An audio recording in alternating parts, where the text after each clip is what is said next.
Sir ಇವತ್ತೊಂದು ಸ್ಫೋಟ ಆಗಿ ಮನೆ ಧ್ವಂಸ ಆಗಿದೆ ಸರ್. ಯಾವ ರೀತಿ ಆಯ್ತು, ಈ ಕಾರಣ ಏನು?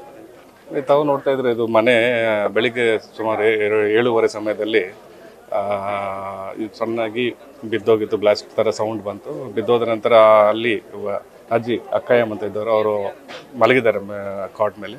ಅವ್ರ ಮೇಲೆ ಡೆಬ್ರಿಸ್ ಬಿದ್ದು ಅವ್ರದ್ದು ಡೆತ್ ಆಗಿದೆ.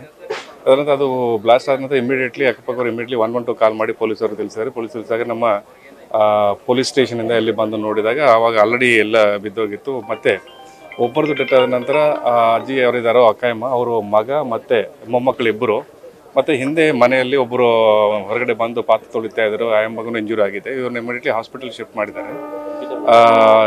ಇದು ನಮ್ಮ ಆನಂತರ ನಮ್ಮ ಇನ್ಸ್ಪೆಕ್ಟರು ಮತ್ತು ACP ಮತ್ತು DCPನೂ ಎಲ್ಲಿ ಬಂದು ನೋಡಿ ಹಾಸ್ಪಿಟಲಲ್ಲಿ ಟ್ರೀಟ್ಮೆಂಟ್ ತಗೊಳ್ತಾ ಇದ್ದ ಅವ್ರ ಕಡೆ ಹೋಗಿ ಭೇಟಿ ಮಾಡಿ ಮಾತಾಡಿದ್ದಾರೆ. ಈ ಮಗಳನ್ನು ಕೇಳುವಾಗ ಮೊಮ್ಮಗಳು ಕ್ಯಾಮರ ಮೊಮ್ಮಗಳು ಶೇಖರ್ ಮಗಳು ಅವರು ಕೇಳಿದಾಗ ಅವ್ರು ಸ್ವಲ್ಪ burn injuries, severe burn injuries ಆಗಿದೆ, ಟ್ರೀಟ್ಮೆಂಟ್ ಆಗ್ತಾ ಇದ್ದಾಗ ಅವ್ರು ಹೇಳಿದ್ದಾರೆ ಬೆಳಿಗ್ಗೆ 7:30 ಸಮಯದಲ್ಲಿ ಸ್ಟವ್ ಆನ್ ಮಾಡುವಾಗ ಗ್ಯಾಸ್ ಸ್ಮೆಲ್ ಬರ್ತಾ ಇದ್ದು. ಸ್ಟವ್ ಆನ್ ಮಾಡುವಾಗ ಸಡನ್ನಾಗಿ ಬೆಂಕಿ ಇದು ಆಯಿತು. ಆನಂತರ ಎಲ್ಲ ಬಿದ್ದೋಗಿದೆ ಅಂತ ಹೇಳಿದ್ದಾರೆ. ಸೊ ಅದು ಅವ್ರು ಹೇಳಿದ ನಂತರ ಆ ಆ್ಯಂಗಲಲ್ಲಿ ನೋಡಿದ್ವಿ. ಬೇರೆ ರೀತಿಯಲ್ಲಿ ನಮಗೆಲ್ಲ ಟೀಮ್ಗಳು, ನಮ್ಮ ಸೋಕೋ ಟೀಮ್ ಆಗಲಿ, ನಮ್ಮ SD ಬಂದಿದ್ದಾರೆ, ಬಾಂಬ್ ಸ್ಕ್ವಾಡ್ ಅವರು ಬಂದಿದ್ದಾರೆ. ಅದೇ ರೀತಿಯಲ್ಲಿ ಆಗಿದೆ, ಬೇರೆ ರೀತಿಯಲ್ಲಿ ಏನಾದಾಗೆ ಅಂತ ಎಲ್ಲ ರೀತಿಯಲ್ಲಿ ನಾವು ಪರೀಕ್ಷೆ ಮಾಡ್ತಾ ಇದ್ದೀವಿ.